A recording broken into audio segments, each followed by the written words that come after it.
Assalamualaikum warahmatullahi wabarakatuh.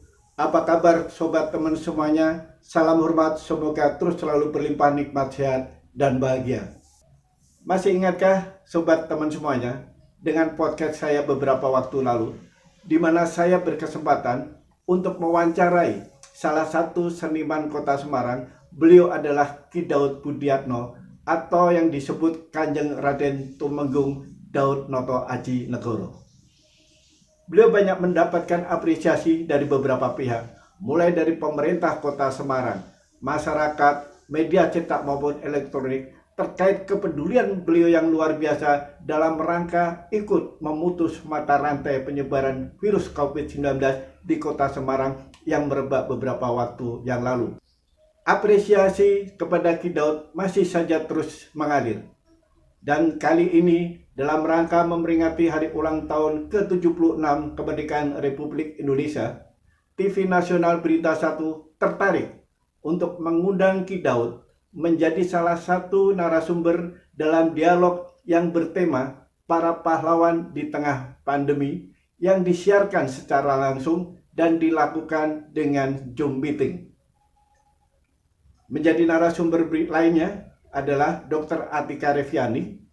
Beliau bertugas di gawat darurat Rumah Sakit Wisma Atlet Kemayoran, Jakarta. Nah, apakah sobat teman semuanya penasaran dengan apa yang akan ditanyakan kepada Ki Daud dan apa yang akan disampaikan oleh Ki Daud dalam dialog dengan Berita 1 TV tersebut? Silahkan tonton terus liputan video ini sampai selesai. Dan izin jangan lupa berikan like, subscribe, serta kritikannya agar channel ini terus bisa hadir menghibur serta berkarya. Terima kasih. Wassalamualaikum warahmatullahi wabarakatuh. Patuhi terus protokol kesehatan. Dirgahayu ke-76 Republik Indonesia, semoga pandemi segera berlalu dan Indonesia kembali sehat. Tim Liputan Berita 1. Ya, momen hari kemerdekaan selalu diperingati sebagai bentuk apresiasi jasa para pahlawan yang telah berkorban memperjuangkan kemerdekaan Indonesia. Jika dulu pahlawan adalah mereka yang mengangkat senjata dan berjuang demi kemerdekaan, namun saat ini menjadi pahlawan bisa dilakukan siapa saja yang berani melangkah untuk berbuat kebaikan dan membuat perubahan.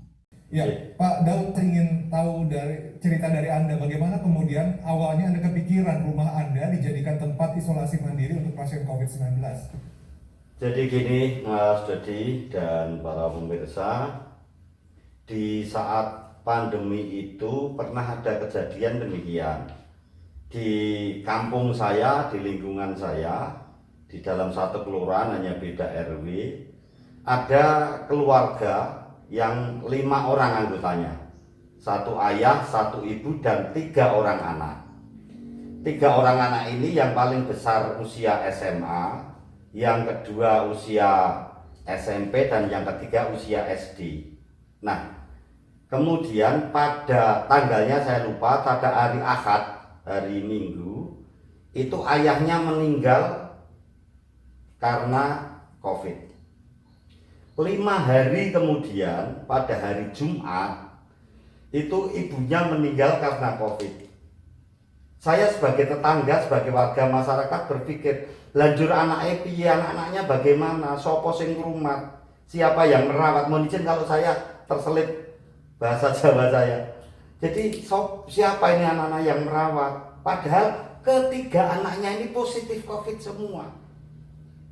Kemudian apakah ini menjadi tanggungan siapa? Akhirnya karena kebetulan saya ada rumah yang tidak saya sempati, sudah selesai renovasi, dan itu cukuplah karena listrik ada, air ada, kamarnya ada. Itu kemudian saya matur, saya bilang pada Pak Camat waktu itu, dan kemudian Pak Camat saya suwun rawuh, saya minta hadir di rumah itu, dan kemudian ternyata Pak Camat mengajak juga Pak Sekcam dan Pak Bu Kepala Puskesmas. Akhirnya kami koordinasi, monggo kalau mau digunakan, silahkan rumah ini digunakan untuk menampung yang terpapar COVID ini tetapi kemudian tempatnya adanya hanya begini. Akhirnya Pak Camat, ini kan belum ada tempat tidurnya, belum ada kasurnya, nanti insya Allah saya adakan Pak. Lalu Pak Camat nanya, loh, apakah Ki Dawud sudah kagungan, sudah punya? Ya enggak sih, nanti walaupun kasur lantai lah, insya Allah saya pengadaan. Saya kemudian adakan dispenser, saya adakan kompor gas, karena itu rumah kosong. Dan alhamdulillah rumah itu bisa menampung sampai dengan 20 orang. Tapi belum pernah sampai maksimal ditempati semua. Oke. Tapi kemudian dibantu oleh Koramil, Polsek untuk pengamanannya, obat-obatnya dibantu oleh Puskesmas, dan akhirnya bisa berjalan begitu Mas Dodi. Oke, jadi sebetulnya rumah Anda itu bisa menampung sampai 20 pasien untuk isoman COVID-19. Tapi sekarang saat ini yang sedang dirawat di sana, sedang isoman ada berapa yang saat ini sedang dirawat? Alhamdulillah pada detik ini, hari ini sudah tidak ada yang dirawat. Karena yang dirawat sudah di swab sudah positif dan sudah kembali kepada keluarganya. Dan sekarang alhamdulillah rumah itu dalam kondisi sudah kosong. Oke, tapi masih bisa dipakai, masih terbuka ya Pak ya? Masih bisa Siap. dipakai kalau misalnya. Ya, dan kemudian untuk Ya. yang bisa masuk ke situ dalam kondisi puskesmas, Mas. Jadi Oke. pasien itu ke Ya. puskesmas diperiksa dan kemudian diisolasi di sana. Saya ke Pak Daud ini terkait dukungan juga. Kita tahu bahwa kan yang tinggal di daerah Anda tadi, Kelurahan Jatisari kalau nggak salah ya Pak Daud ya, itu kan bukan Anda saja tapi ada tetangga-tetangga di sana. Bagaimana kemudian tetangga-tetangga di sana menyambut ide rumah Anda itu akan dijadikan tempat isolasi? Apakah justru protes atau justru malah mereka membantu? Jadi waktu itu Pak Camat bilang pada Pak Lurah dan kemudian Pak Ketua RW dan semua Ketua RT di RW saya menemui saya di rumah. Artinya bahkan Pak RT itu bilang begini, Ki, kalau penjenengan harus bawa kunci, harus dan sebagainya, apa enggak repot? Ya udahlah, biar itu kami saja yang melakukan. Artinya yang buka pintu tiap pagi, nutup tiap malam pada gerbang rumah itu dapat dukungan dari para ketua RT se-RW saya. Jadi semuanya mendukung, tidak ada penolakan, dan bahkan untuk makan pasien yang ada di situ oleh atas usaha Pak Camat itu didukung dari catering yang ada di kelurahan kami. Tiap pagi, siang, sore selalu ngirim catering dan alhamdulillah semuanya sudah terjamin, keamanan juga begitu. Jadi tidak pernah ada masalah, tidak ada kata protes, dan semuanya masyarakat iya yo saeko proyo bersatu untuk menghadapi ini gitu. Oh, luar biasa ya gotong royongnya dari masyarakat di sana, begitu membantu, mendukung, menyediakan makanan dan sebagainya. Pak Daud dan juga Dr. Atika, kita akan lanjutkan pembahasan di segmen berikutnya. Pemirsa tetaplah bersama kami di Lunch Talk.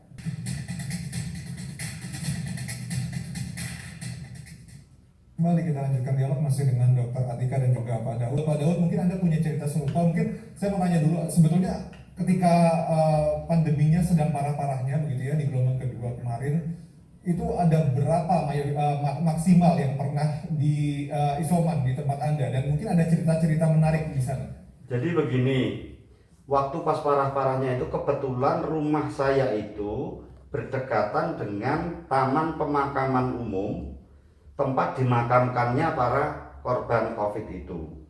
Maka setiap hari, nggak pagi, nggak siang, nggak sore, nggak malam, selalu saja kami mendengar sirine dari ambulans, sirine dari mobil jenazah, yang sehari itu bisa mencapai 17 sampai 25 pemakaman. Itu yang kemudian juga mosok saya sebagai warga masyarakat mau diam saja gitu. Nah kemudian apalagi ada beberapa korban itu.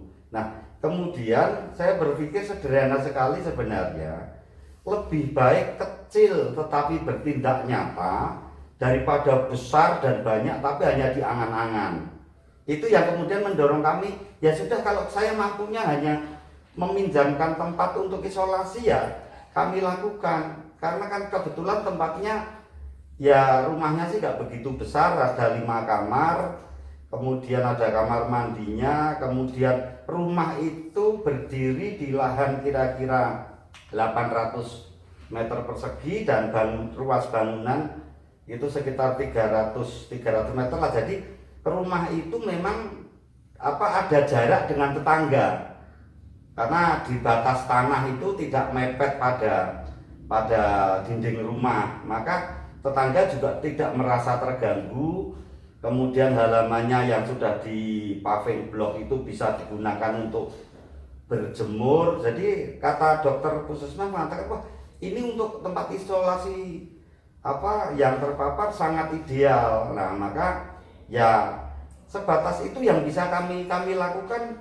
Kemudian ya semulia-mulia hidup, lebih mulia hidup yang bermanfaat bagi sesama. Itu aja. Saya sementara apa yang bisa saya lakukan untuk sesama? Ya walaupun kecil tapi bisa memberikan manfaat kepada sama itu jauh lebih mulia. Kami berpikir sesederhana itu, Mas, itu loh. Pak Daud, mungkin pesan Anda juga buat masyarakat yang ingin mengikuti jejak Anda begitu. Mungkin hal kecil saja, bentuknya bisa beragam cara, tapi itu bisa bermakna sekali bagi orang-orang yang sedang kesusahan di kala pandemi seperti sekarang. Mas Dodi.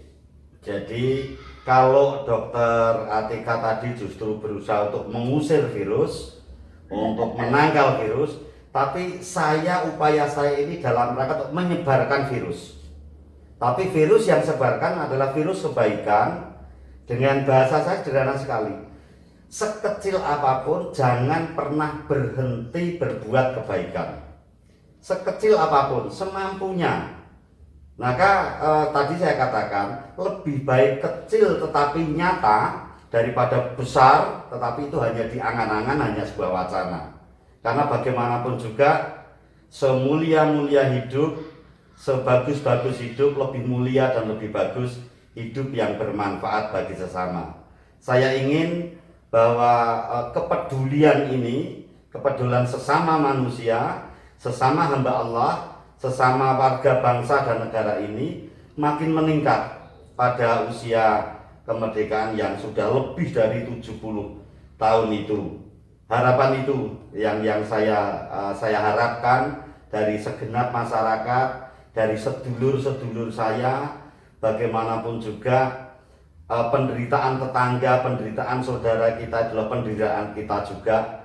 Dan saya rasakan, Mas Dodi dan para pemirsa, saya teramat sangat berbahagia ketika yang sudah isolasi di rumah saya itu dinyatakan sudah negatif, sudah sehat, dan akhirnya mereka melenggang pulang dengan menenteng tasnya, dengan tertawa-tawa, dengan gembira sekali.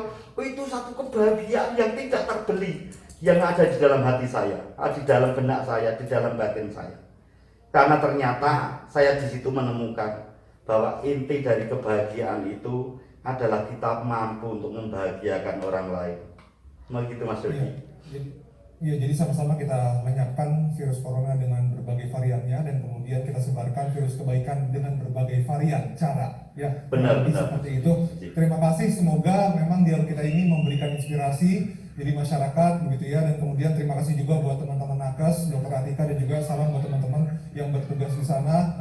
Luar biasa sekali pengabdian Anda, dan kita mengapresiasi, masyarakat Indonesia mengapresiasi kerja keras dari Anda, dan kemudian juga Pak Daud dan juga bisa menginspirasi juga teman-teman yang lain yang mungkin punya lahan, punya tempat untuk bisa dijadikan tempat isoman. Terima kasih waktunya Dokter Atika Riviani dan juga Pak Daud Budianto.